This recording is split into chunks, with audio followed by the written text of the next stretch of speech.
Unfortunately, I'm gonna have to read this because otherwise I won't be able to say it in the same time sequence or time space or space sequence in which it was experienced in my heart and I wrote it down on paper.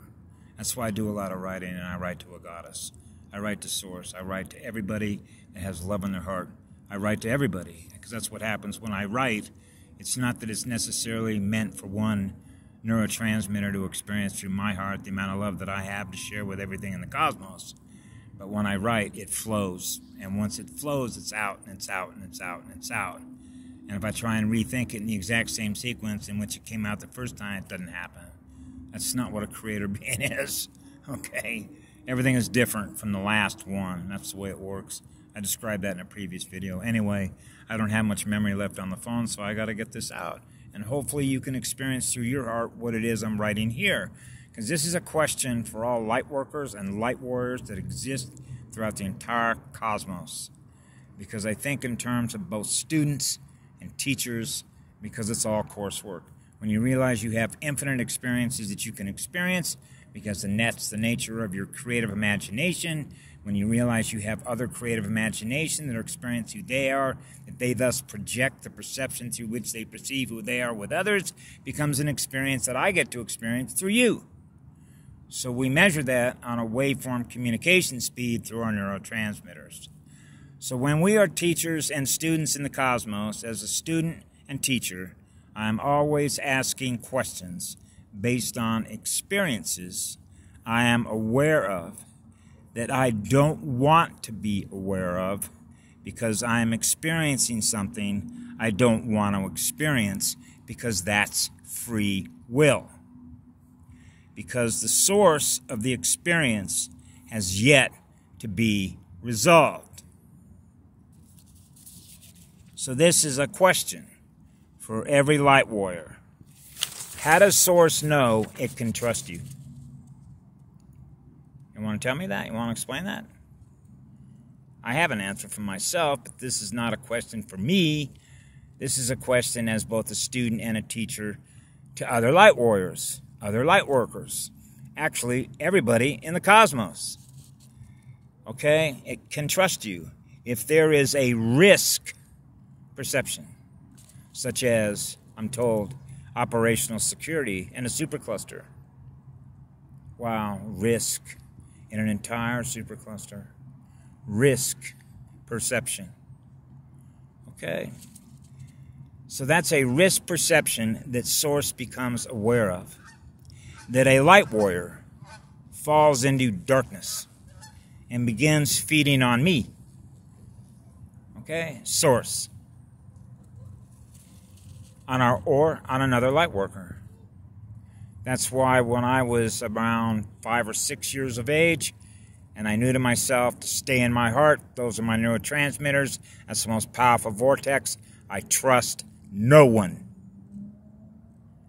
Even when you tell me that you're a light worker or a light warrior, okay, I know better. What I have to do is experience your core identity frequency. And I did that with Patty Broussard. So I knew she was in my database, which is like saying a database that exists in a language that doesn't exist yet, but in yet I wrote it because I know her core frequency identity. It means I know her soul.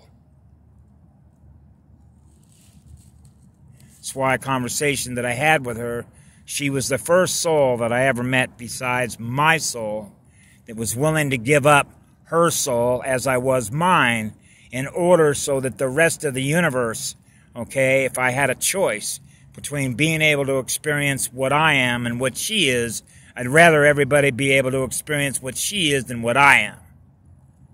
That's the value that I place on a goddess. That's the value I place on creation. Because it begins with what love is. That's the first sound vibration a soul experiences in its spiritual mother. So how do you prevent that? How do you prevent a light warrior from losing its light? How do you prevent a light warrior from losing all its light and turning into darkness, which is lack of light. Explain that to a 10-year-old. Homo sentient sapien. Because when you sit down with young students in which you want to teach them how to be a light worker or a light warrior, we have to explain them of the things that we are aware of that we can't avoid, or we're hiding the truth. Aren't we? Because I'm aware of it. I'm aware of what risk perception is in operational security. Okay? So explain that to a young child who is interested in understanding how light works, how to attract more of what it is. How is it going to prevent itself from turning and becoming darkness? How do you know that you can trust another light warrior that hasn't turned dark?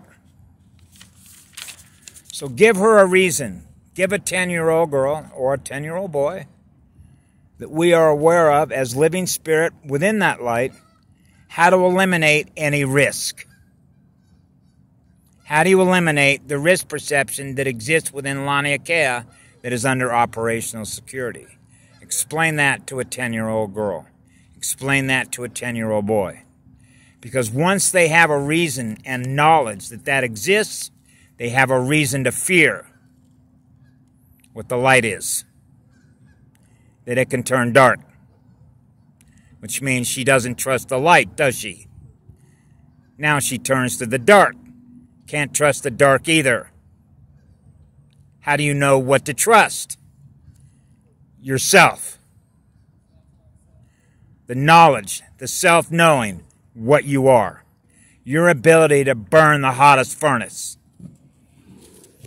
So you know how hot you burn. That's the speed of your communication. It can never be held captive by anything less than what that is. Because now we're dealing with causality. The underlying causality that can or ever will exist for her a reason to mistrust the light from which all unconditional love is broadcast and experienced. Because children represent future light warriors who defend and protect with their soul and their heart what we created out of our love for all life we hold sacred in living spirit. That's the question. No risk is never experienced that requires operational security. We have to go back to the inception from which that risk became aware of itself. Isn't that true? That's another question. Have a great day.